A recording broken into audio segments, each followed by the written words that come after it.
This is the Dreyer Drive podcast, a podcast all about siblings and the people, places, and pop culture that raised us. I'm one of the hosts, Ryan. My younger sister, Jacqueline, is the other host, and she'll jump on here in just a second. And today's episode is undoubtedly going to feel like one of those conversations you have with a friend about a thing, and then suddenly that thing is flooding ads in your social media feeds, and you're like, are they listening to us? Today you will find out that in fact, we were listening. Because today's topic is something that I'm sure found its way into conversation with your friends over the past couple of weeks. Today we're talking about siblings Anne and Mary Boleyn, who in the early 1500s taught us that marrying for love brings you nothing but happiness, and marrying for anything else gets you beheaded. But before we talk about that sibling rivalry, we'll spend a little bit of time reminiscing about glorious family vacations that we took when we were children. And then after we're done talking about today's main topic, we'll wrap this episode up the same way we do every one of these episodes on the Dreyer Drive podcast with an unhinged text message from a family member. And this week's unhinged text message is all about southpaws. Let's dive in.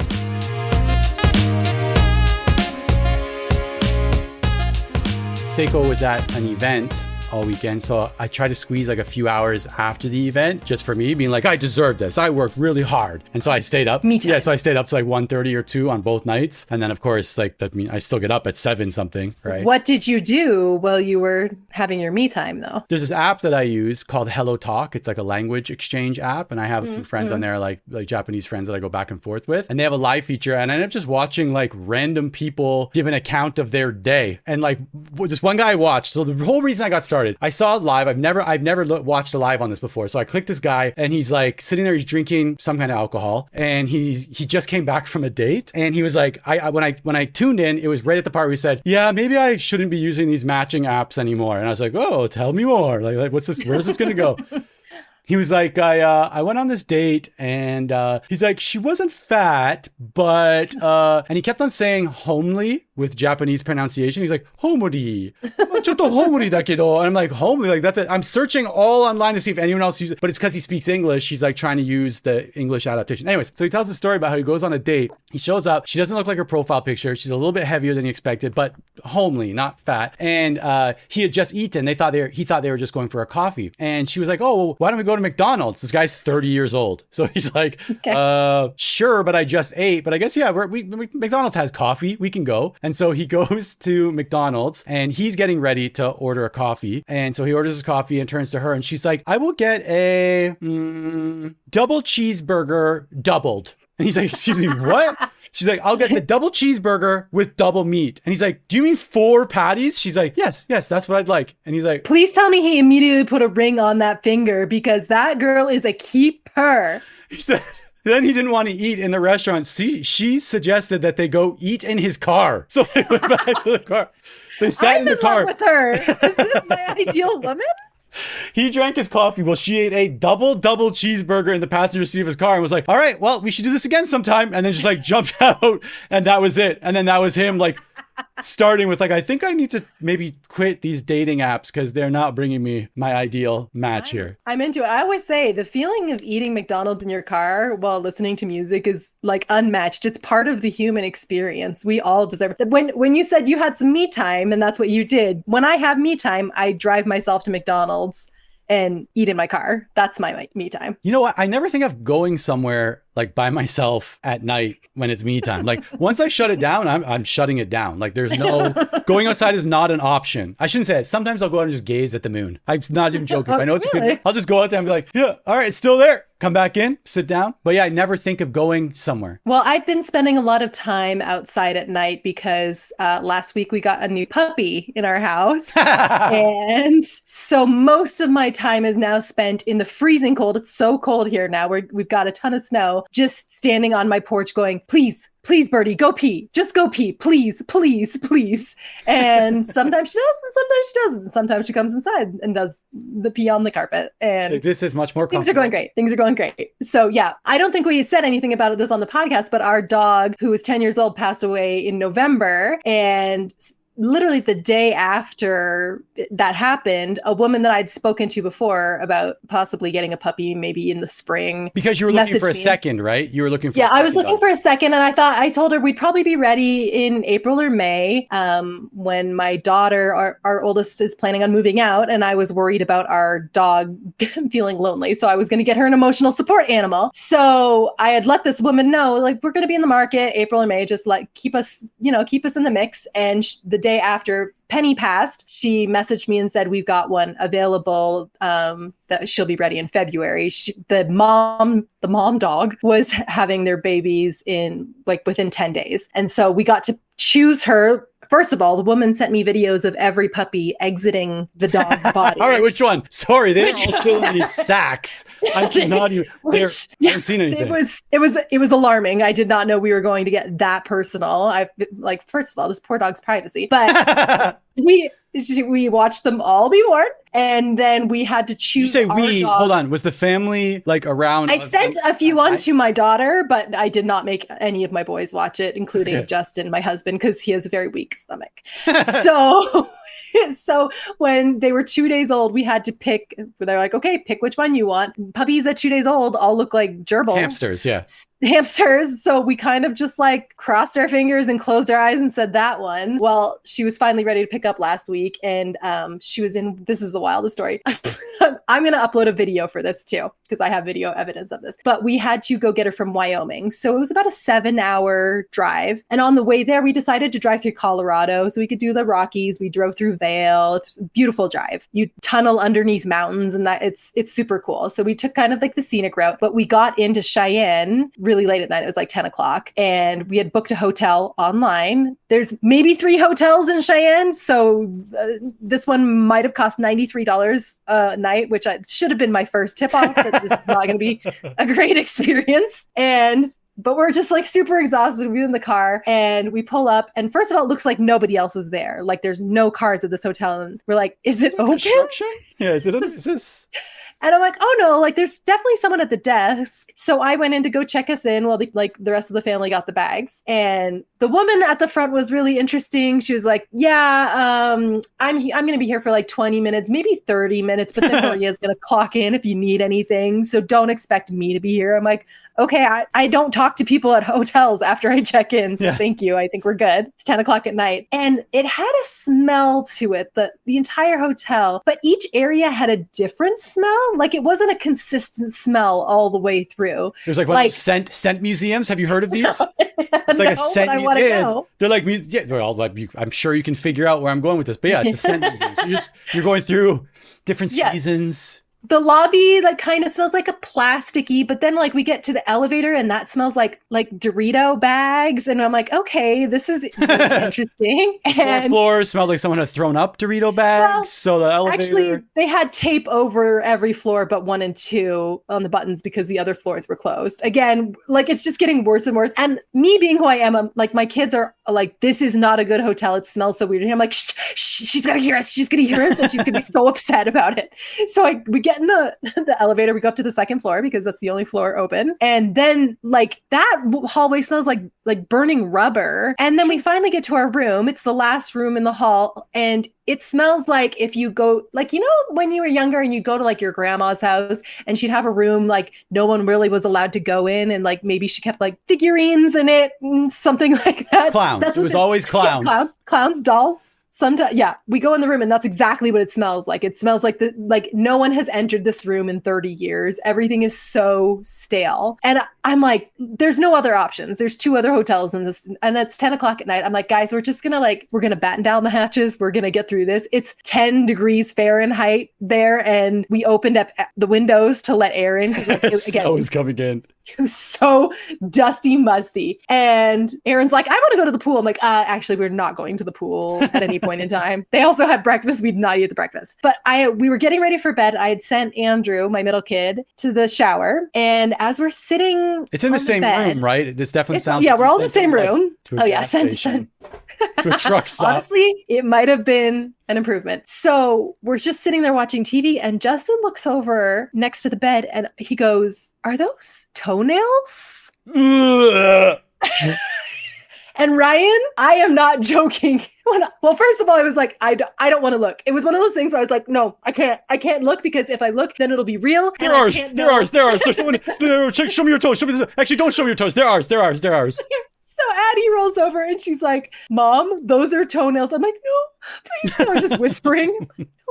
This can't be happening. And we have video. We took video of all of this, of us trying to discern that, yes, they were definitely toenails, because there were several of them and they were just on the floor. And then we made a pact, the four of us. Again, Andrew's in the shower, and Andrew would burn the hotel down if he knew that there were toenails in the room. So we all made a pact that we would not tell Andrew about the toenails until after we left the next day. Because I was like, look, it is 11 o'clock at night at this point. I'm like, we just need to go to sleep. We will be out of here by 7 a.m. tomorrow. I'm like, nobody tell Andrew, please. Like, he cannot handle having this information. And he gets out of the shower and Aaron's like, something happened while you were in the shower. And we're like, Aaron, shut up. And I literally took Aaron aside and I was like, listen, you ruin this. I will never tell you another secret ever again. If you want to be big enough to keep a secret, you have to keep this secret. I'm doing like 70 things. That's Snitches get stitches, Aaron. Literally, therapists will tell you never to say to your kid, but I was so desperate that someone was going to tell Andrew about the toenails and we would have to leave the hotel, and I just didn't have the energy for it. So we just like slept next to someone else's toenails that night. Oh, that is disgusting. So I'm guessing you didn't sleep at all. No, we didn't sleep at all. The bed was truly like a trampoline. So anytime Justin moved, I flung into the ceiling. It was the worst sleep I've ever had. And then the next day we got up in the morning and picked up our puppy and drove all the way home. Like, I wonder if there's this like sub segment of humans out there that just have travel go smoothly always. Like, I wonder, I wonder if there's like a group of people out there that book a hotel, they go there, it's delightful, everyone's friendly, great breakfast, clean beds, nothing delayed. They get the room they booked, like all of these things. Or like, are we the sub segment where it's like, oh, you're about to go on a trip? Well, let's just throw you some of the curviest curveballs. Like, and okay, well, enjoy the gangrene you're gonna get from that shower. This dates back to when we were kids. Like, you think about it, there are some pretty wild trips that we had as a family growing up. So can you remember any, like, do any jump out in your brain? And like, I swear, by the way, for those who are listening, this is not planned. Like, this is organic content discovery. Spitballing like you would not believe. Actually, do you remember the time Mom had gone to a camp? Mom was often like a leader for young women in our church, and she had taken them to a camp. So Dad was bizarre. Just that whole sentence for someone with a lot. Yeah, for someone with no context. Yeah. So she was gone, and Dad had us, all five of us, and he took us to stay in a hotel because we were going to go pick her up when she was done. And so he drove us up there, and we didn't stay in hotels very often. Not really a hotel family. Yeah, we're not. We were definitely replace campers. The H with an M, or replace the whole word with tent. And so to stay at a hotel was a really big deal. And I remember Dad got one of those, like, it was one of the rooms that were had a connecting door, and because there were the 5 kids and Dad, and we were so excited to go down to the pool and the hot tub and everything. Like, we were truly in the lap of luxury, and I got into the hot tub and barfed.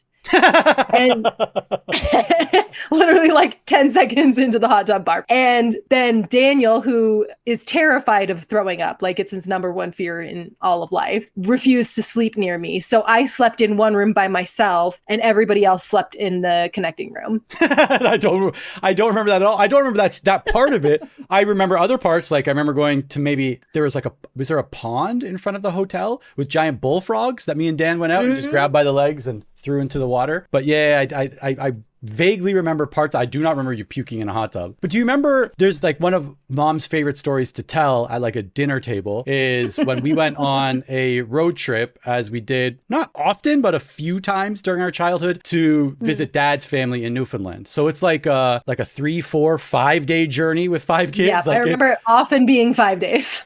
We're like, we'll be there in 2 days. 7 days later, we're like, where are we? I'm thirsty. I'm hungry. Where's the car? But there was one time where, and I don't don't believe this was in the same night, but very similar to the story that you just told. We like pulled into like a motel parking lot, and there's people like freebasing crack on the curb, and there's like a bunch of motorcycles, and not like the friendly motorcycle type. I'm making part of this up, but I'm also not like. And I remember we went in, and same thing. Like I swear, Mom was like, "We are going to go in here, and we are going to go to sleep, and we're going to wake up and continue this trip." And like as we're laying our heads down to sleep, we hear people like swearing, we hear people yelling. I remember this. Fights in the parking lot, and we packed it up. Mom and Dad were like, we are out of here. Else. Yep.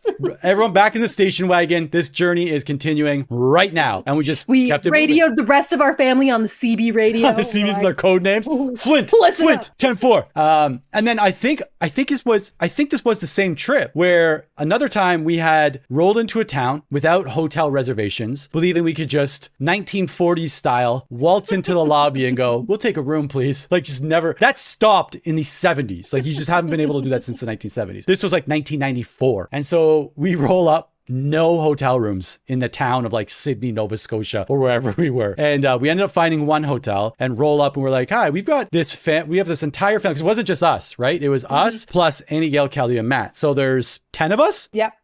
We're like, "We'd like a room for 10, please." And like, not only do those not exist, right? And so they like cut us a deal where we could sleep in some boardroom of the hotel for free. As long as we were out by the time the board meeting started at like 7 a.m. the next day. Do you remember this? Like we literally like, think about this. They're like, well, we can hook you up with the boardroom. And our family being like, "Sounds great. This is awesome. This is the coolest." There's people sleeping in cloak rooms. There, I swear someone slept on the board meeting table. I swear there's cleaning people in there. I'm not even joking. In the morning, we woke up to cleaning people like vacuuming around bodies, being like, "It is 6:45. You have 15 minutes to get out of here." If you couldn't tell, we were a really seasoned travel family. So there was another trip, same deal, on our way to Newfoundland, different trip this time, I think.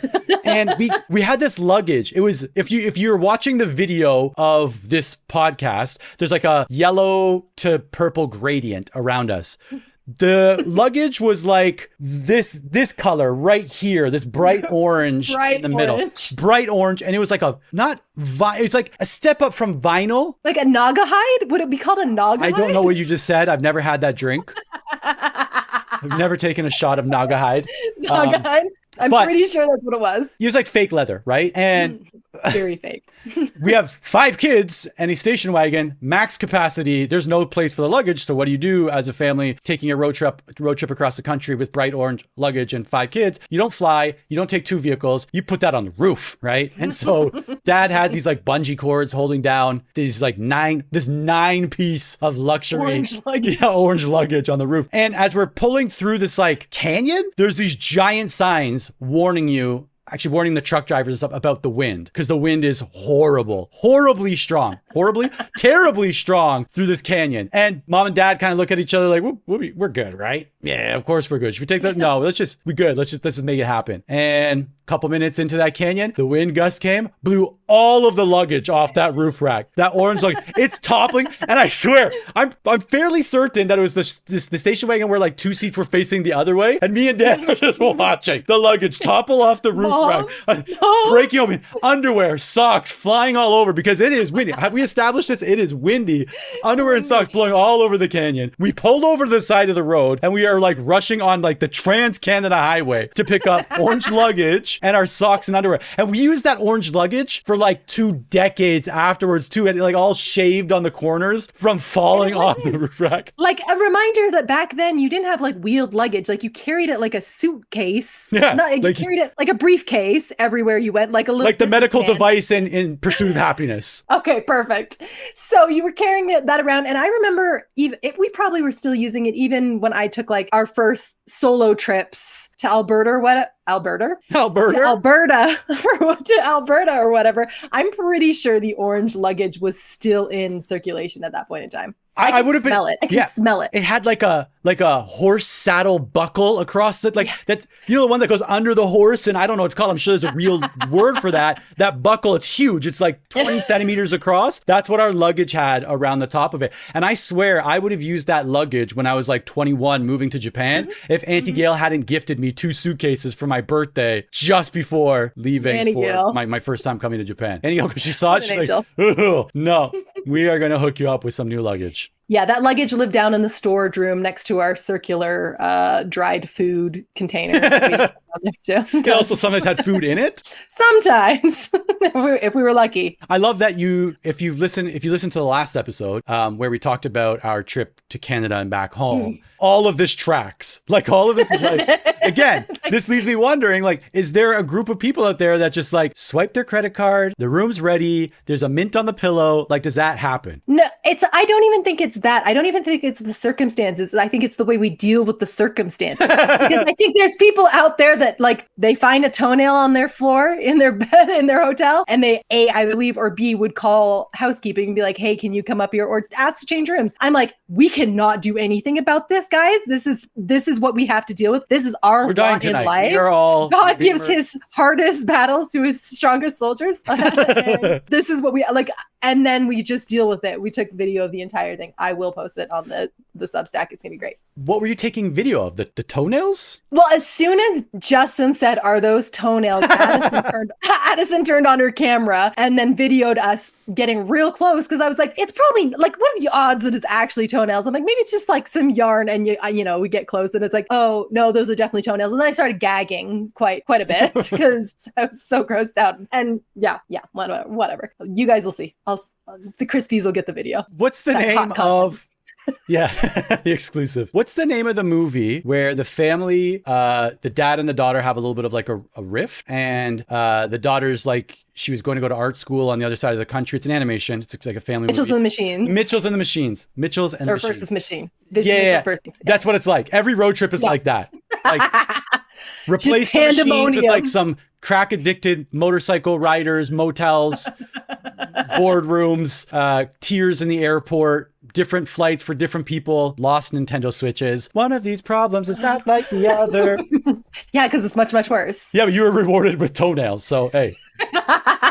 And they were all supposed to bring us closer together as a family, and I don't think that ever happened. No, not at all. No, I remember writing in my journal. Again, I kept very good journals. When did you get these journals? These journals are wild. But we had gone camping at Balsam Lake, which was near our house. And I wrote in my journal that I was having fun, even though Daniel and Ryan kept throwing a football at my head while I wasn't thinking. Even though, and I was still like, okay about it. Honestly, it was like attention. So I was like, we were playing this game. And the game I would be just quietly reading a book, and Ryan would throw a football at my head. And we laughed and laughed. And again, super tracks to you being like, no one say anything about the toenails. We're having a good time. Even though we're having a good time, which again, I'm sure on a personality assessment somewhere, it's like accepts things as they are. But that's not what it's supposed to mean. And then the personality machine breaks, because it's like, honestly, what is wrong with you? Did you say the personality machine? What is that? Yeah, it's a machine. It's a machine, and you tell it things about yourself. Like, it asks questions like, if there were toenails in your hotel. Question number one. Not. Would you stop your car to take the luggage and your underwear off the highway, off the Trans-Canada Highway on a trip? Not that even. The personality machine. This triggers something for me. I may have seeded this conversation by trying to lead it this way. But when we were in Canada in December, I had a bunch of work while I was there, right? So in New Brunswick, I was going to the office for the first couple weeks there. And one of the first days that I was there, we did an offsite meeting. And as part of the offsite, we all had to take a personality test. And I don't know which episode. Yeah, I don't know which episode we talk about, but we do talk about personality assessments in the podcast in one of the first few, maybe like first 5 episodes. And I'm like, seasoned vet over here. I got you all. And so the one we took, it was based on like MBTI. I'm not going to go into all the details of why MBTI is an interesting one and why it exists. We did talk about it in that episode as well. We'll mention it in the notes of this one. But so the instructions were to take the personality assessment and then print out your results like on actual paper. And so we did that. And then we were all going to like go around, because it's a relatively small group. There's like a dozen of us. We're going to go around and like pick out like different parts of the assessment that like really speak true to like who we are, and like what things that might make people laugh or like understand like how we communicate or whatever. and we're going around the table. And like, first of all, we go in and people are putting theirs down on the table, and they have pages and pages of like things. And like when you're looking around, you're like, did I get the right? Is this the right? I've got like 2 pages. What's a unit circle? I'm like, yes, I'm like, this is, so I'm like looking around. I'm like, did I get the right assignment on this one? Because you guys seem to have quite a bit of information in your personality assessment. And so they're like, all right, so we're all going to read off like this section of your personality assessment so we can all like understand like your communication style or whatever. And so like first guy goes, and it's like, I'll change the names for confidentiality. But it's like, Jason enjoys solving complex problems with verified and validated problem-solving techniques to come to the optimal conclusion for the business outcomes that were defined by leadership. Okay. And the next one, it's like, and Julie finds harmony or finds joy in the balancing of different personalities on the customer side and the company side to reach harmony as a company. And I'm like, okay. And they're like, Ryan, go ahead and read yours. I'm like, Ryan likes to talk with his hands. Like, did you guys, are we all, they're like, that's what, I'm like, Ryan, and it didn't say like whether they're talking about gestures or like as a conversation partner, which was the part that I was like, I don't know. Did we take the right assessment? Did I take the right assessment? And apparently I did, but that's about as deep as it went. So I have definitely evolved since the days of old of personality dimensions. Now it's just so you don't have you don't have personality dimensions. No. You have dimension. I have dementia. No, we're not making fun of that. No disrespect to dementia. It won't remember anyway. No, it won't remember any of this. Okay, I can laugh because I will have dementia one day. I know it's not funny, guys. It's not. One day I will not remember you. I hope. I probably won't put that on the podcast. I'll just listen to the podcast. That's just for us. I'll just listen to these podcasts and remember the good old days. I'll tell people to turn it off because I don't like the noise. It hurts. The cackle hurts my ears. What's that sound? It's like, no, never mind. We're not gonna go. Rein it back in. Okay. I have a question today that kind of goes with our topic. Do you want me to ask that question? Imagine I was like, no, we're just gonna move to the topic. Like, actually, I had a better question. Okay. We have a sibling story, one of our classic sibling stories today. And this kind of leads into it. Out of all of our siblings, did you ever feel rivalry towards anyone? And if so, who was it specifically? We're going to light the family chat on fire today. Honestly, if we're looking at the hierarchy of our family, you've got me at the top. You let me know whatever you're drinking. You've got me at the top. You've got Jonathan just a little bit under there. And then the rest of you are somewhere near the bottom. Okay. And so honestly, one of the benefits of the main character syndrome that I really said that with the pronunciation over enunciation like we do on this podcast. I think one of the maybe benefits of main character syndrome is that you're the main character. You can't even consider somebody else. You're like, we don't compete because we're in different brackets. You're a side character. You are part of my story in this family. Even the parents, they're just characters in my story. They're foils. Yeah. So no, I don't think I ever felt a rivalry. There were times where it was like, oh, why does he get it? I don't get it. Mm-hmm. And I think that's why like mom and dad for every Christmas until we moved out of the house, me and Dan just got the same gifts, in different colors. Right? Hey, me and Jonathan too, which was really fun because we are different genders and they would put us in the same clothes. And you didn't play the saxophone, which made it really weird to get reeds in your stocking. Just give them to Jonathan. Yeah. Yeah. So as I answered, no, I didn't really feel a rivalry not because obviously I'm joking. I felt that the closest in age was Dan, and we were so different in most categories that it wasn't really like a true rivalry. And then then there was you didn't know what is it called? That's not gonna be a good joke because I forget what it's called. A science square? A mathematical circle? A unit circle? Science square. No, I graduated from Exeter, so I wasn't expected to know that. To know what a unit circle or a science square was. No, so I never really felt a rivalry you either. And then Jonathan Dallin were the little boys. The little boys. Yeah, I don't know if we've said before that we always referred to you and Daniel as the big boys and Jonathan Dallin as the little boys, and I was dead center. You were the divider. I was the divider. I still refer to Jonathan and Dallin as the little boys. They are grown men who are much bigger than me, but they're still like... I'm bigger than the big boys. Yeah, I'm bigger than the big big boys. I'm always like, oh, have you talked to the little boys lately? It's just like, John was like, please stop calling me that. I was thinking about this question too, because I kind of had, definitely now I feel no rivalry towards anybody. I think as kids, probably like my rival in the family would have been Daniel. And really? Simply because we are very far apart in the spectrum of personality. We just are very different people. Now, that's great because we get along just fine. But as kids, I did see Daniel as my rival because he was like the opposite of everything that I was doing. And I would get really upset if like I would be good. I considered myself to be really a good girl, and I did the things that I was supposed to do and made sure no one had to worry about me. And Daniel would do something that I had done all along, and everybody would be like, did you see Daniel did that thing? And I'd be like, I'm always doing that thing. So I did feel like a rivalry towards Daniel for many years until I moved out, I guess, because I felt like he would always get like accolades for things. And I was like, okay, cool. I always do those things. Dan was an interesting person as a kid. He's an interesting kid. He was interesting as a kid. We were very close, but if you walked past our house on any given day, you would think that we were the greatest of enemies because we'd be hitting each other with shovels and rakes and physically fighting. Yeah, like actual fist fighting. But then afterwards we'd be good. But Dan was pretty funny because like he'd come out like on a Saturday morning when mom had been like, you guys go out there, rake the grass and pick up the dog droppings. She never said. We always called it dog dirt instead of like dog dirt. Wait, I forgot about that. Yeah, we called it dog dirt. No, we never called it go pick up the dog poop, the dog crap. No, we would never say that word. Go pick up the dog dirt to like make it maybe less gross for us. I don't know. So I'd be out there like I've got plans that afternoon and I'm like, I got to get this done so we can go out. And Dan would come out like, ugh. He's like, what are you doing? I'm like, cleaning so we can go out. He's like, oh, I don't have any plans today. I'm like, yeah, but this is our job together. He's like, no, I don't think you heard me. I don't need to go anywhere today. So I don't need to do this job. Yeah. So if you want to go out, hey, it's on you to get this done. And I'm like, you diabolical. Then erupt into, then all he really wanted to do was fight. That's all he actually wanted to do. Right. So we get into a fist fight, we cry, then we'd make up, then he'd help me clean, and then we'd go hang out together. Yeah. Daniel contains multitudes, I think, this podcast. Okay. So why I was asking that, because today I want to talk about one of my favorite sibling rivalries of all time. And this is just one of those things that I happen to know a lot of stuff about. There's no reason for me to know things about this. It's like our very first episode. Please don't be murderers. It's not murders, but we are going back to the British monarchy, which is the thing that I know the most about.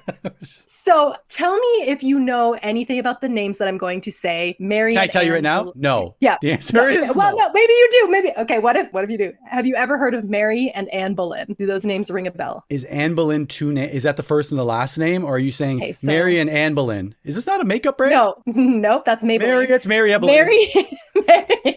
Anne Boleyn. They are the sister. Mary and Anne are the sisters. Their last name is Boleyn. They're the Boleyn. Can I get the Boleyn sisters? Country of origin, please. What's the spelling of the last name? Country of origin. Well, the spelling would be Boleyn. Okay. Okay. I have never heard of them. Pictures up? Okay. I've never, but I am, as we like, I will be Googling this. I will be on Wikipedia. Oh, I'm excited for this. Never heard of them. This is a bonker story. Love it. This is you're exactly who I want to talk to about this. I don't want to someone who doesn't know anything about, who knows nothing about anything. Someone who doesn't know anything about anything. That's what I want to talk to. Okay, so let's talk about why they were such amazing rivals, why I'm so obsessed with them. I'll cite some sources at the very end. Right now, just assume that I know everything about this and it's all coming from my own brain. Mary and Anne Boleyn are sisters from the Boleyn family, obviously. We don't know exactly when they were born. You know a lot. I know. The problem with female characters in history is that nobody really recorded anything about them because they were not boy children. And so we only have approximate dates. Mary was the oldest. She was born around 1499. And we know Anne was born either 1 year later or 7 years later. There's nothing in between. And they also had one brother named George, who was born in 1504. We know when George was born because he's a boy. So much fun. Love that. As they grow up, the Boleyns are a pretty influential family. They live in England. They are a noble family, and their dad is very educated, and he's very smart in trying to get his family to rise higher in status. So he makes sure that his daughters are as well educated as his son, which is interesting for the time. And it sounds like, he was a feminist. No, he wasn't. He just knew that having educated daughters would make them more marriageable in the long run, and a good marriage could raise them higher in their status. So that was fully into it just for him and his family, rising to the top. That's what he wanted to do. His name was Thomas. So he has them go through the same education that George would go through, and And in 1513, Anne is invited to the Netherlands to join the court of Margaret of Austria. And that's really interesting because Margaret of Austria was known for basically creating like the best women in Europe at the time. Like people would go to her to learn to be like more educated, exactly what like a husband would want. It was like a finishing school kind of that you would go to. What's interesting is that Mary is the oldest daughter and she should have had the chance to go, but they chose Anne to go. And they chose Anne to go because Anne was honestly, what we know from the records is that she was very smart and intelligent and engaging. And their dad kind of thought like this opportunity was better for Anne, that he would get more out of the opportunity if he sent Anne to Margaret of Austria. The Ryan of the family. That's what I'm hearing. Sure. I would like to send you away sometimes. In 15.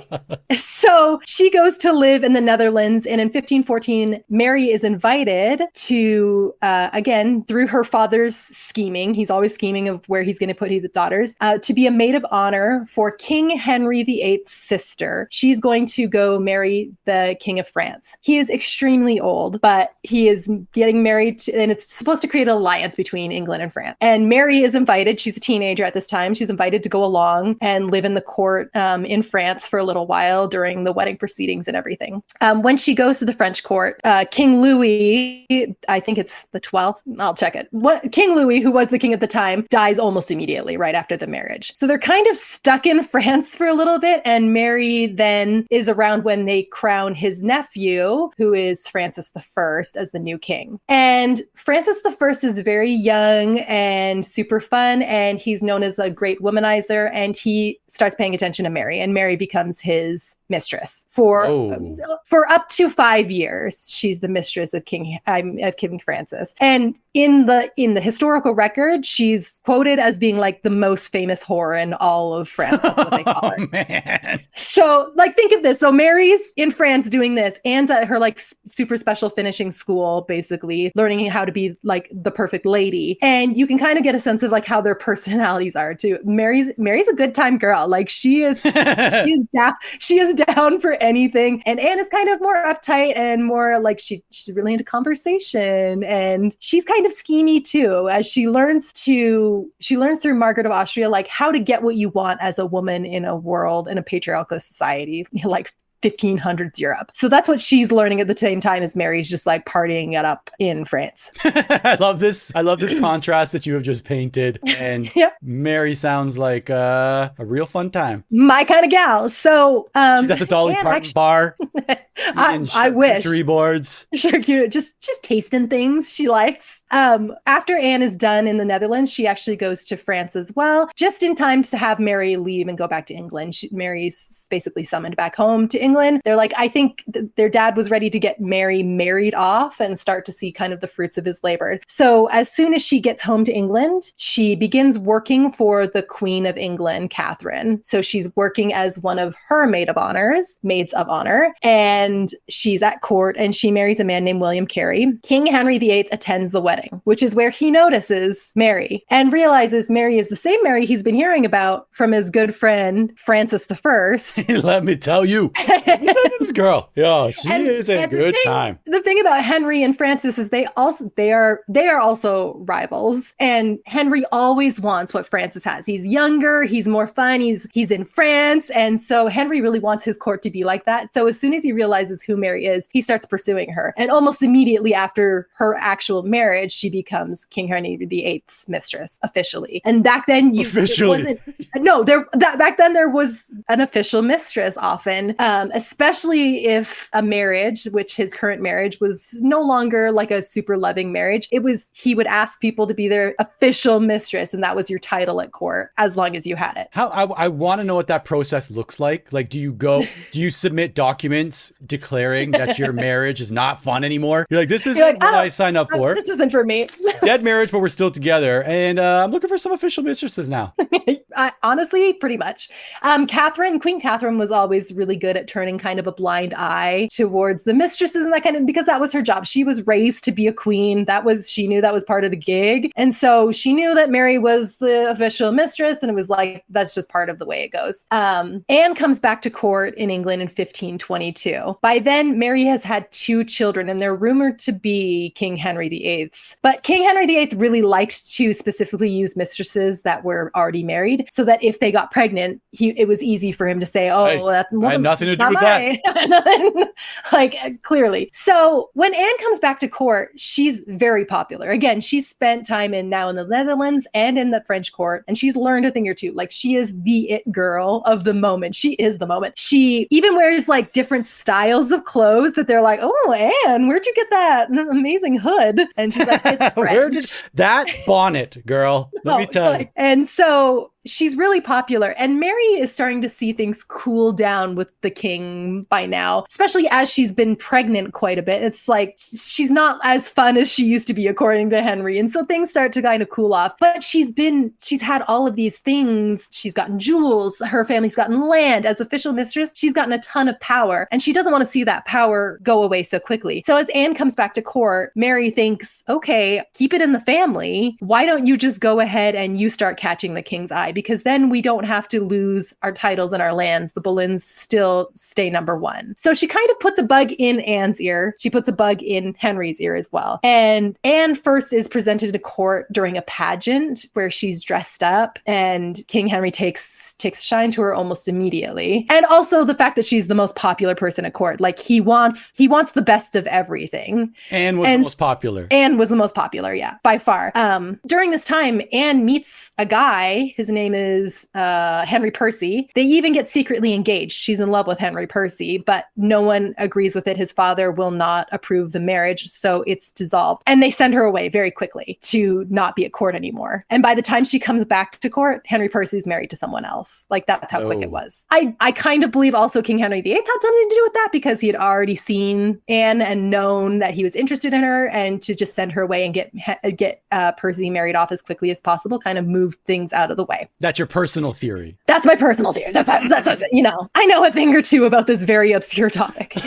So Anne comes back to court. They're both serving Queen Catherine. They are ladies in waiting to her. And Henry's starting to pay attention to Anne and kind of tries to use the same playbook that he used with Mary. Like, here's some rubies. Will you be my official mistress? And Anne, because she has spent time watching other great ladies in the way that they handle men, she's like, "Oh, I couldn't possibly. You are a married man, sir." And she really puts him off. She really, really plays hard to get. And she's just driving the price up. Is she just like, no, we can get more out of this? She knows what she's doing. And she leaves. She tells him, I need space. This is too much for me," and leaves court again. And that just makes him like even crazier. Like, now the first time in his entire life, someone has told him, like, you can't have what you want. And it does exactly what Anne wants to have happen, which is make him completely in love with her. And she also tells him, we can never be, because you are married. And as long as you're married, we will never have a relationship. So does Henry say, okay, I am a married man, I should take this and just understand it and pay attention to my wife? No, he doesn't. He petitions to annul his marriage to Catherine, his wife. And he does this. So Anne is just reading from the playbook. I assume this. Have you ever seen, like, when, I think it was like college football, the quarterbacks have like the playbook like taped to their arm, and they're like just looking through it for like which scenario means which play? No, I thought it was like, in like the pickup artist, when it's like, first you need to neg them. Yeah. Like, you're married. Like, she's definitely pickup. Give me your palm. Let me read your palm. You do that. It's like, that's the next thing. I've read those books, by the way. But great. I read too. All right. That's why you're happily married today. I read Seiko's palm. Works every time. So she tells him that she doesn't want to be a mistress. She wants to be queen. And those are like basically like her conditions for being together. She's like, until you make me queen, nothing will ever happen between the two of us. So Henry sets about trying to find a way to annul his marriage to Queen Catherine. He does this by petitioning Rome. There at this point in time, all of England is Catholic. And he says Queen Catherine was actually married to his brother originally. They had a very short marriage, and his brother died. And Henry kind of inherited her as he inherited everything else. As most love stories start. Yeah, so sweet. And would you like Queen Catherine... Go ahead. It was in the will. And Queen Catherine says that she never consummated the first marriage with his brother. So everything is okay. But King Henry contends that she did. And because of that, it's incest because she is now his sister. So he's like, we should never have gotten married because Queen Catherine's actually my sister. And this is wrong according to the Bible. Rome, for 5 years, he tries to do this. 5 years, he wants Anne Boleyn so badly that he goes back and forth with Rome. Every time Rome is like, no, that's not true. Especially because they keep asking Catherine, like, did you consummate the marriage? And she always is like, no, absolutely not. And Henry's like, please just say you did so that we can divorce. And Queen Catherine's never willing to give this up, which fair enough, honestly. Yeah. The circumstances, I don't know he's like, he's like, please just say, come on, just say you did so I can leave you for her. It's not that hard. Why are you doing this to me? So Anne goes back to her playbook. Again, she's so good. And she's like, why do you even need to ask Rome anyway? You're the King of England. And Anne Boleyn is the reason the Church of England exists as we know it today, because she convinces Henry that he is called of God and he is the supreme person on the earth, and that he should never have to ask Rome for anything. He shouldn't have to ask the Catholic Church. So basically, King Henry VIII starts the Church of England, and he is the head of the Church of England. So he's like, cool, I grant my own annulment. Amazing. Which is what he does. He grants his own annulment. He sends his wife to a nunnery. No conflict of interest whatsoever. No, he's like, this works out great for me. So in 1532, they are secretly married quietly before the dust really settles. And then later that year, in 1533, she's crowned as queen. Anne Boleyn is crowned as queen. Whoa.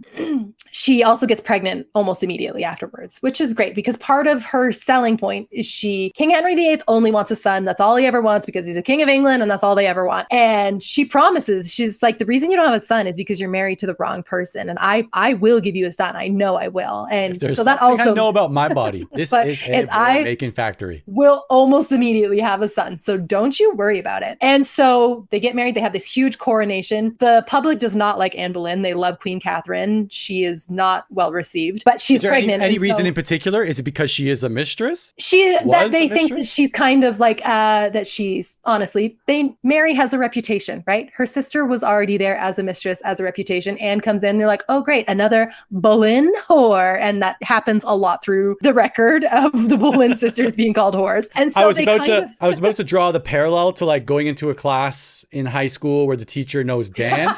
But then you said like, great, another Boleyn whore. I don't think anyone was like, another border whore. No, teacher, that is not okay. I felt like I was getting the same attitude sometimes though. So later that year, they're so amped up for this baby to be a boy that they plan all these festivities. They send out all these announcements that announce the birth of a prince. Wouldn't you know it, she gives birth, and what is it? A girl. Hey! A girl named Elizabeth. It's so funny because they also said they just wrote SS on the end of Prince on all the invitations they had already made. But Henry's so upset about this that he cancels all the parties, festivities, or whatever. Like outwardly, he's pleased to have a child, another living child, because it proves that he can have more living children, but he's obviously not happy about it.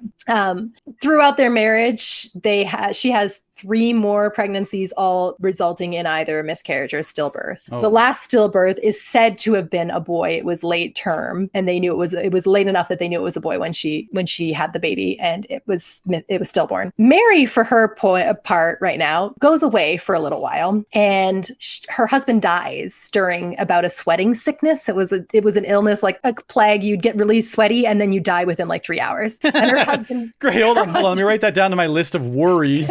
Because I sweat profusely in social situations. Whatever you do, just don't get sweaty. It's fine. You'll be fine. Just never sweat. And so her husband passes away and she's kind of destitute. She doesn't have any money. And Anne is like, it's fine. I'll take care of you. I'm the Queen of England. No big deal, right? And so while she's away, Mary marries another man for love, which is not anything any of the Boleyns planned. You never marry for love in the Boleyn family. You marry for status and how high you can get it. So she comes back to court after Anne has had all these pregnancies and stillbirths. Mary comes to court. She's extremely pregnant and glowing. And she's like, I'm in love. And I don't care who knows it. Flower petals. No, like Anne is dealing with King Henry VIII, who is upset every time she miscarries. And he like clearly gets the ick from every time it happens. Like he loves her a little less every time it happens. And then Mary shows up to court and she's like super pregnant and beautiful. And again, still just the party queen. And at this time, Anne's just getting like angrier and angrier. She yells at Henry in front of everybody. She's doing all the things that she should never do. Mary comes back to court and she's like, I don't know what's wrong with Anne. This is great. I'm super pregnant and in love. And Henry sees this and it causes huge problems. It causes huge problems in the Boleyn family. Anne and her father are so outraged that they banish Mary from court. They remove all financial support from her and she goes to live far away and not have anything to do with the family. In fact, this is the last time they ever see each other after this blow up. All because of a little bit of love. Just because Mary's in love and looks really great in maternity wear. Her maternity photos were the straw that broke the camel's back. There you go. Bracket. The bracket that was on his back. The bracket, you got it. Perfect. Like the saying goes, the final straw that broke the bracket on the camel's back. Well, I actually wrote that it was the last straw because we're aligned. Because Mary does have a baby. Yeah, perfect. We're aligned. Mary has the baby and the baby is a boy. And that's the last straw. That's the last straw for Henry. He's like, your sister clearly has no problem having boys. I don't know what's wrong with you, Anne. And he starts paying attention to a new girl, to a woman named Jane Seymour. He moves her into the royal quarters while they're still married. She shows up one day and there's another girl in her bed. She's like, "Were you Spider-Man meme?" And he starts using he uses the same wording that Anne gave him to annul his first marriage by saying, Anne, we could never have been married because I slept with your sister. That's incest. And she's like, are you joking me right now, Henry? Where do you get off? Truly, where do you get off? And Henry has a habit of when he's sick of his wives, he's kind of like, so this is awkward, but I never want to see you again. You'll be arrested and taken to the Tower. And that's what he does with Anne. She is arrested and taken to the Tower of London, which I have been to. And while she's there... Sorry. You practice that. You practice that. No, that's in your notes. There's no way you just... I'm just saying, like, I think I've made this joke before, but the crypt at Windsor is my Hollywood Walk of Fame. Like, I was wandering down I'm like, oh my God. Putting your hands in the handprints of prisoners. Take a picture of me next to this one. So she's sent to the Tower and she is arrested for several things. That she had affairs while she was married to King Henry, treason, and also that she slept with her own brother George. She was also charged with incest. Henry loved to throw out that incest charge. For someone who used it several times on himself, he was like, and you get an incest, and you get an incest. She's arrested in 1536, and she never sees Henry or her family again. Her brother George is executed almost immediately for incest. He was like, cool, it's just like an innocent standby. Bystander? Stand by. You ready, George? Okay. That's a shot. My brain hurts. She does go to trial. She is not allowed to say anything during the trial, and she's not allowed to, she has no defense. And not only that, remember our good friend Henry Percy, the person she was in love with? He's on the jury that unanimously declares her guilty of everything. Wow. It is said, I feel like, if I had to like pick apart the trial, I don't know too many things about it, but I did just hear that she was not allowed to speak. No. Sure, also, I was odds were stacked against her going in. They're like, all right, you're going to court. One stipulation, you are not allowed to say a thing. Also, your ex-boyfriend is here and he's got some things to say. Also, I was like, it made me think, I'm like, if you had to be on the jury for one of your exes, would you? And why? Don't answer that question. Because they all listen. I'm sure they all listen to this. Like, what is Ryan? I know what's Ryan up to? It's been 20 years. How dare he?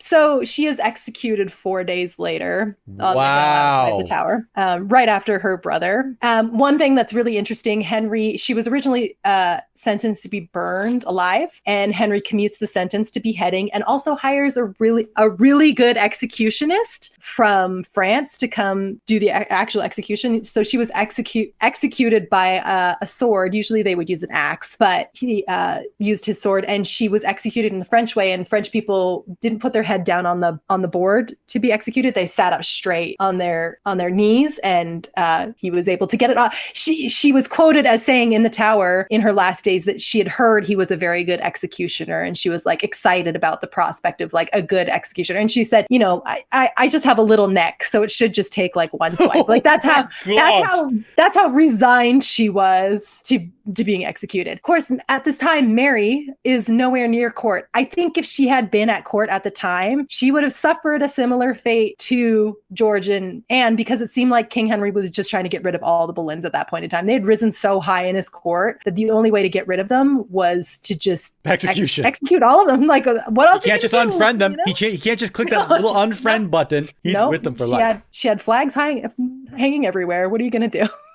What was that? She had flags hanging everywhere. Is that an idiom? Is that what they say in Utah? No, that's just when she did. Yeah, it's a very Utah thing to say. Flags everywhere. Wait, are you talking about? She actually had. Yes, so as lost. As a queen, she would have had her own flags, her own symbols, her own motto, and they would have hung them everywhere when they got married. And actually, King Henry VIII, that's one of his telltale signs that he's sick of someone. He's like quietly just like taking down their flags, crossing out their names and putting the new mistress beside it. Like, Henry, wasn't my flag like right there? He's like, what? I don't know. I think they must be cleaning. I hired new decorators. I'm actually having some work done on the castle. So Mary lives out the rest of her life in her love match. The man she married was a soldier, so they were very poor for the rest of their lives. But she is the last surviving Boleyn in the entire family. She dies later on in life. She dies in her 40s. The daughter that Anne Boleyn and Henry have becomes Queen Elizabeth I. Hey. The longest reigning and most beloved of all of England's monarchs. So I always think it's interesting that he wanted a son so bad that he was willing to literally just burn it all down. And in the end, it was his daughter that became the queen. Well, actually, how many? He didn't burn it all down. He decided to go for a beheading instead. Cut it all off. Yeah. Cut it all off. But he was going to burn it all down. But he cut it all off. And so the real moral of the story here, and I know you're about to ask me a question, but the thing I'm taking away from this, I'm looking at Mary and I hear, work hard, play hard, you'll live a long life. Yeah. Honestly, YOLO. I think she was the original YOLO. I think she was YOLO. I think there's something to be said for a good time party girl, and everybody loves them. And do you know how many wives King Henry VIII ultimately had? No idea, but I'm looking if we're looking at every 4 to 5 years, swapping it out, I'm going to go with 10. Okay, well, you overshot it, and that's unfortunate because now the number 6 doesn't seem that impressive, but it was 6. Yeah, it's like one of our uncles. Don't we have an uncle that has 6 wives? Am I allowed to say that? Well, we've already established family doesn't listen to this podcast. He listens. He's the only one. Just this uncle, and he's like, oh. They remember me. So yeah, he has 6 wives ultimately, and there's a rhyme to remember how he got rid of them, and it's divorced, beheaded, died, divorced, beheaded, survived. And so he beheads 2 of them. One dies in childbirth. He divorces 2, and then one ends up surviving Henry, and he dies. So got it. So it's not that she survived the beheading. I was trying to figure out. No. I'm pretty sure. I don't know what history books you're reading, but in the history books that I don't read. Usually end in death. He married the woman that he moved in after he beheads Anne. He marries her, and they actually do have a son. And it's the only surviving son of King Henry VIII. Unfortunately, he only survives. I think he dies in his teens. He is actually made king briefly, but he's always sickly. She dies in childbirth, and he is, after King Henry dies, his son is briefly made the king, but he dies as well. And that's what elevates eventually Elizabeth to the throne. Wow. And that is one of my favorite stories to tell when someone's like, you know what? How you doing today, Jacqueline? Oh, you want to know how I'm doing? Much better than Anne Boleyn. I'm sorry. Who? Oh, you don't know? Let me tell you. My other favorite fact about this is that, you know, the song, What Child Is This? Yes. It was originally called Greensleeves. Yes. The tune, and it was written by King Henry VIII about Anne Boleyn. Really? Yeah. But the original lyrics of Green Sleeves, hold on. It's like, alas, something you look me by. He was writing it about how she was never paying him any attention. So this is prior to him cutting her head off. Yeah. It was when he was still liked her, before he got the ick. You know, it's awesome. I was like, let me just read the original lyrics. Oh my gosh, what does this say? I cannot. What are these words? It's written in like Old English? Elven from Lord Yeah, of the it might as well. This is literally, I'm looking at it, a new courtly sonnet of the Lady Green Sleeves to the new tune of Green Sleeves. Green Sleeves was all my oi. Green Sleeves was my delight. Green Sleeves was my heart of gold. And who but Lady Green Sleeves? Alas, my Lou, ye do me wrong. I'm not going to read this whole thing, but to cast me off discourteously. This sounds like a diss. This is like Kendrick Lamar. Drake. He's actually going hard. He's like, to cast me off discourteously? And I have lewd you so long. It really is. Lewd is loved, by the way. No, but it's lewd. I know, but he's saying the word loved. That's what it's saying it in like a sing-songy voice. I don't know why yes, exactly. Yeah. Got it. Just dig into, and I want to see if there's anything else in here that is here's another wild fact about that. The musician that he got to play Green Sleeves for him, for Anne Boleyn, he later executed for half. He accused her. Wait, you really did love? No, you told me to write this about Anne. No. Look what you wrote about her right here.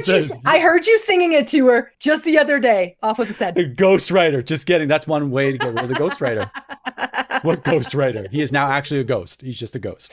He's a ghost. Anyway, King Henry VIII is actually buried at Hampton Court, at Windsor Castle. But he chose to be buried with Jane Seymour, the one wife that he did have a son with. I don't know the reaction. I'm like, oh, that's nice. I'm really glad to hear that. No, it's scandalous. Oh, okay. Oh my goodness.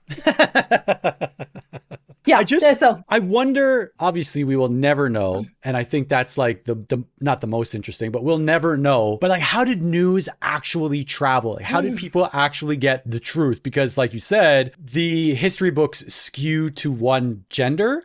And their opinion / records / recollection / fabrication of the events. Right? So like, you always wonder, are we really getting, like, was Mary really like this party hardy, 1999 Paris Hilton? Or was she Paris Hilton? Yeah. I think all we can infer is from the records that we do have, and so much of the records is what their dad was doing to use them as pawns, right? And so he knew where to put Mary where she would be most useful, which is like having fun, partying it up at court. He knew where to put Anne where she would be most useful, which was learning how to be the best of the best, and knew where to put them in the right place at the right time until it was the wrong place and a very wrong time. Until one of them had their heads chopped off. I mean, Henry loved to execute people in general, but that one really hurt. Well, actually, it didn't actually hurt because it was a good executor. It was a clean cut. Wow, that's wild. So that's like, I always say sister relationships are confusing to me and sometimes a little bit scary. This is why. It's because one of them ends up with their head chopped off. Because someone always gets hurt in the end. And I don't understand it. So I just want this to be a cautionary tale for you, the only person in my family that has daughters. Crap, I've been planning this. I'm like, and Noah's going away, and Naya's staying here. And which one is the funnest? I'm just saying, you gotta watch out. You gotta watch out for those sisters. Heard and noted. I'm just actually really glad that I had the opportunity to talk about this because I have all this information in my head and it really means I got to do something with it finally. Justin's always like, why? Why are you watching this documentary? Why are you reading another book about the wives of King Henry VIII? And I'm like, one day, I'm going to have a podcast with my brother and it's going to be about this specific topic. Just start it up.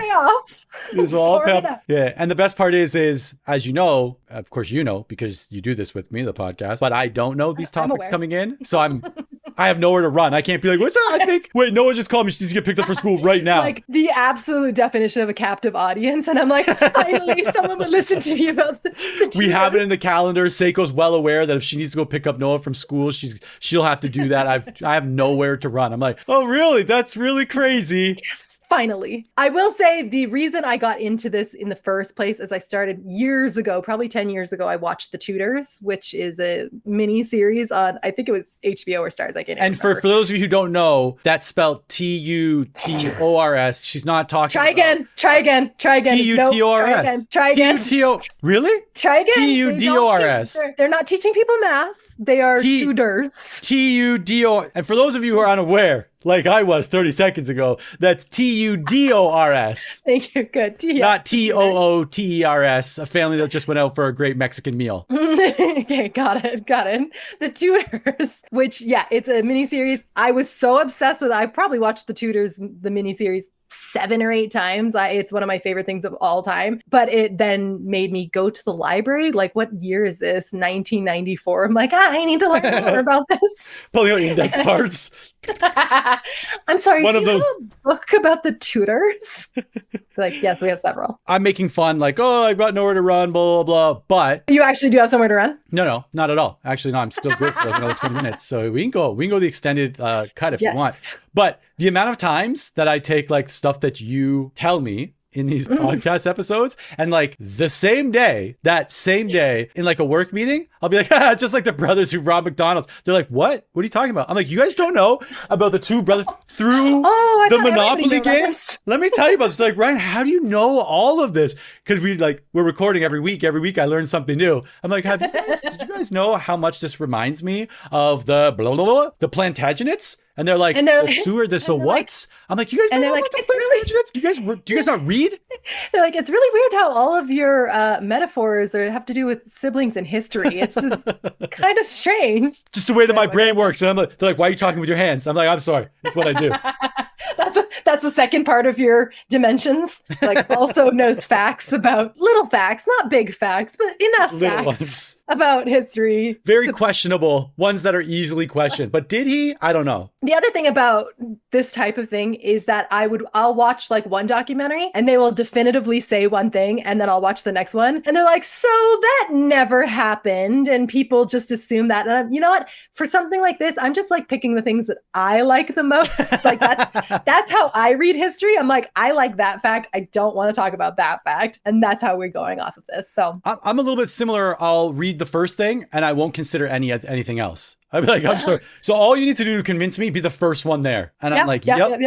Definitely. Me reading any page on Reddit, and I'm like, this is my opinion forever now. And then three posts down, I'm like, oh no, this is a different opinion. This is not my opinion. What am I going to do? What am I going to do? I cannot go back on this now. So when I was thinking about sibling rivalry, I mean, obviously we haven't had this type of rivalry. No, we both have our heads. We both have our heads. You've never gotten pregnant, and I wanted to be pregnant super bad. So that's always been good. It's helpful to be the only girl in the family in these situations where I can have my own. See, we've said before, any one of us, there's an argument for any one of us being the main character of our family. And this is where I really feel like I get to shine as the sole girl in the family. I'm like, well, clearly the family is built around me and the girl in the family. Literally right in the middle. Just a fortress. It's a fortress. Like on the family crest, I'm in the middle. Every family pictures, I get to be in the middle of family pictures because I'm also the shortest. Yeah.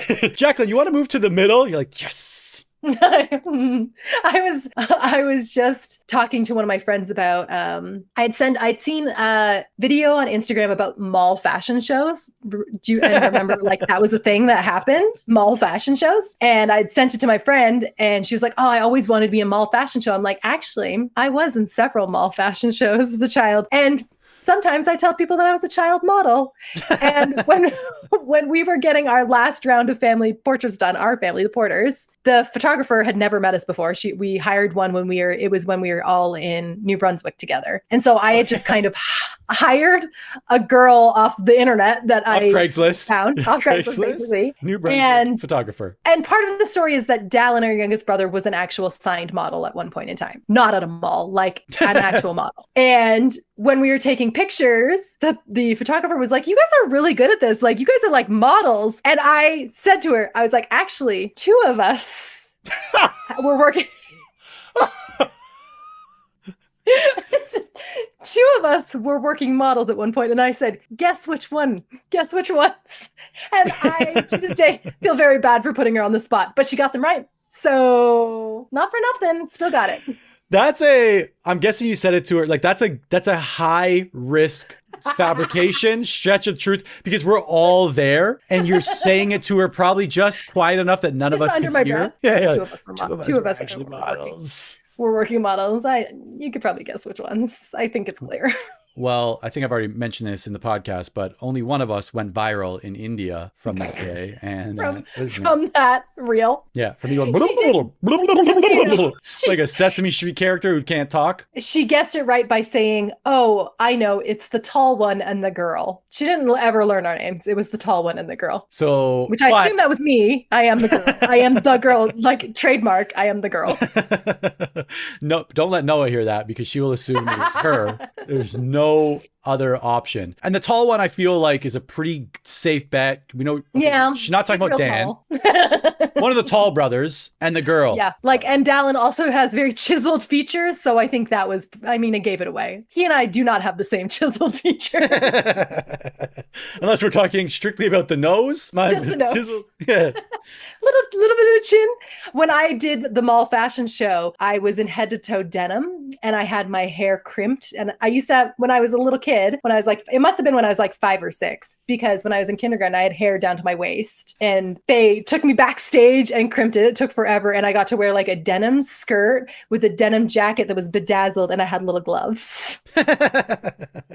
So it's kind of a big moment for me. Huge. I want someone somewhere has photos of these things. That's the thing. I know. Next time I'm back in Ajax in like 10 years when I'm ready to face the trauma and go get on a flight and head back there. But I'm going to go to Southwood Park Public School. We need to do an episode about that, by the way. But I need to go to Southwood. I'm writing it down. I want to go through the halls and no, more specifically, I want to go to the library and be like, do you guys have like any photos, any laminated stories? Because like I said, when I was there as a co-op student in like 1998 and I was going through the library, they had all these laminated books from like when we were kids, things that we would write and they would like laminate and keep. Did they just throw that all out one day? Did they like replenish the stock and be like, yeah, no, none of these kids from the 80s and 90s are here anymore? They don't exist anymore. Yeah. Like I want to know, do those things exist? Can I buy them? Like, can I bid on them?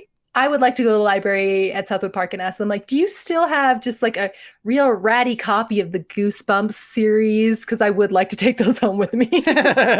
Your notes are still the one about the dummy. Did I ever actually? No, I'm not gonna. I'm gonna save that for the Southwood episode because I've got some good Southwood stories. Okay, well, I'm looking forward to the Southwood episode because I think there are a few people that casually listen to this podcast that also went to Southwood. And if we've learned nothing about this podcast, or at least if we've learned one thing about this podcast up until this point, it's that people really like school episodes because our Exeter High School episode. I love them. It's what connects us all. Just like our D-list high school that we went to. Just the love that we have in our hearts for that. And Southwood was at least a B list. It had French immersion. Big deal. Which was a big deal. It was. Not for me. I didn't speak French. No. Je ne comprends pas. Jonathan's sweating. Just kidding. He doesn't listen to the podcast. He sweat, but he probably just has sweating sickness, so it's fine. I saw that it was linked to in the Wikipedia article. I'm going to read that later. So do I have it? Do I? It was an outbreak. It was an outbreak of the sweating sickness. What does that look like? It's just a basketball game. They're like, is it hot in here? And they're like, oh no. Get out. Imagine get out. Bill and Ted style dropping someone from the 1400s at a basketball game, and they're like, everyone is sick. Stay away from me. Everybody's so sweaty. And where are your tights, sir? Where's your flag? All right. Okay, I have a text of the week. Hey, okay. This time it's with Dallin. He and I were having a conversation for the preamble. Everybody in our family is right-handed except for Daniel and Dallin. So our oldest and youngest brothers are left-handed. So 2 out of the 5. 40%. 2 out of 5. That's 60% are right-handed. 40%. This argument that you just made, I'm just really like, just so everybody knows. Just so it's this very rare. Almost everybody left-handedness. And my oldest daughter, is also left-handed. She's the only one out of my family. Is she really? So yeah, she is. And I had texted Dallin. You're not lying about that? I don't know why I asked that. So like, wait, Yes, can we just get this? just to make her seem a little more interesting. And like, and I don't know if you know this, but she is left-handed. And actually, she would be considered a witch in the 1600s. So I was going to talk about the Salem witch episode, but I think I like dropped a few episode like tidbits, some breadcrumbs. Yeah, some breadcrumbs in this episode already. So just go back and listen to all of our episodes. Okay, which good practice, several times. And so I texted Dallin and said, "You're left-handed, yes, or only Daniel?" And he said, "Yes, I am one of the chosen ones. Why do you ask?" And I said, "I was just reading about whether or not it was a gene, and Addie is left-handed, but Justin and I are right, and so are all 4 of our parents. Just deep down a research rabbit hole for no reason. So the gene comes from you and Daniel because Justin only has right-handed siblings." Dallin said, "Left-hand gang, rise up. We're keeping our kind alive." He said, "A classic Friday morning activity." And then I said, also, because again, I love to learn things and then tell people, a captive audience, about the thing that I learned. So also, left-handed people have better verbal skills in general, which is interesting to me. And yes, I love nothing more to be like, today I will obsess over this thing till I'm the world's foremost expert on left-handed genetics. Also, left-handed people are more likely to have schizophrenia, so don't get too high on that. And Talon said, "The other day in therapy, my therapist said, I noticed that you say we a lot when telling me about what you're thinking to yourself in a situation. Like, we hate that. So the schizophrenia is on brand." And that was our conversation. And then more of the story. And then we didn't talk for 4 more months. All right. Well, as always, thank you for a topic for my meeting tonight when I sit down with the team to be like, did you guys know? I can't wait to find out how you work Anne and Mary Boleyn into a business meeting. Oh, I've got so many pathways in. One. When you're like, let's not lose our heads about this. Am I right? And we don't have an Anne Boleyn exactly where I was going. That's exactly where I was going. Right? And like, or what? Or that's what we do when we love something. And I'll go about like, did you guys know like Mary, she left everything because she found love? They're like, what are you talking about? I'm like, you guys don't know? And then you're like, oh, I'm surprised you didn't know about this. That's how I play it up like it is the most general knowledge. And they immediately log off and Google it. And the funny part is like if you go back to the Plantagenet, even now I still can't say it. Wow, you still are struggling. Do you guys know about the Plantagenets? They're like, did you know? Do you know? Do you know right now? Actually, that's no. Learn how to. I can hear Naya. It's like she just yells. Yeah. It's funny. We brought her to, well, not just her. We brought the family. We went to go look at cherry blossoms last weekend, or 2 weekends ago. And me and Noah were kind of like, Seiko was wearing Naya, like in the little like baby carrier thing. And Noah and I would be ahead like 10 steps, like looking at the cherry blossoms or talking about whatever we're seeing or playing some game. And if you get too far away from Naya, she just does that, what we're hearing. Meh, meh, meh, come back. And everyone's like, is your baby okay? She's quacking. She's like, quack, quack. She's the loudest baby. I know this is not a baby and this is clearly a puppy story now. But when we got Birdie home, we realized we put her in her crate for the first night ever. And she was supposed to come to us crate trained. The breeder was like, yeah, she's great. All the dogs are great in the crate. And we put her in the crate and she doesn't howl, she doesn't bark. She screams like a person. And it's like we're laying in bed. Justin and I just like, imagine Justin and I just like back, because she's in our room, just scrolling on our phone, listening to a dog go like this. Ah! Ah! Ah! Ah! And you wake up. Where are the kids? And she just does that for like 15 minutes a night, and then she just goes to sleep. So we just have to like soldier through it. Did you bring some like toys or a towel and like rub it on the mom? And yes, I even bought a stuffed animal dog that I thought looked like the mom. Like my puppy is cognizant enough to clock this, but I was like, this is the one that looks most like her, and it has a heartbeat. So we rubbed it on the mom. She seems to be like okay with everything except being in a crate by herself. So, but we did find out she's kind of like a bird where you could just put a blanket over it and she'll stop. She doesn't know where she is anymore. Also, rewinding back to the fact that you bought a dog that looks like its mother with a heartbeat is actually the meanest thing you could do, just for the record. You're like, it looks like her, it sounds like her, it smells like her. It is not her. It isn't her, and it's not going to respond to you in any way. Good night. I would scream too. I would imagine being a human being, and they're like, "Okay, we've just taken you from your parents, Wait, stop. but here's Imagine being a human being. You need to stop right there. Imagine being a human being I who can't follow you this. who has been taken from their parents, given a life-size body pillow of a lookalike of their parents. It smells like them. It even has a heartbeat. You're resting your head on its chest, being like, okay, I think Mom? I can. Mom? No response. You would also wake up going, ah! Ah! Ah! This fresh horror, it persists every night. And that is how this one is going to end. Perfect. Well, as always, thank you for that information. And again, giving me some topics for my meetings this week. I look forward to 2 weeks from now when we sit down to do it all again. I'm only here to serve. I end them like this these days, but subscribe to this podcast if you already haven't. You know what? No, don't even. You know what you need to do? Take your dominant hand, reach over your shoulder. Right or left? Right or left? Doesn't matter. Hey, pat yourself on the back for making it this far through any one of our episodes. Even if you fast forward, even if you skipped half of it, you knew there was something waiting for you at the end, and we gave you the body pillow that smells and sounds like your mother, and you would wake up screaming too. And that's why you're the Crispies. That's why you're the Crispies. All right, 2 weeks, run it back. Sounds good. All right, bye.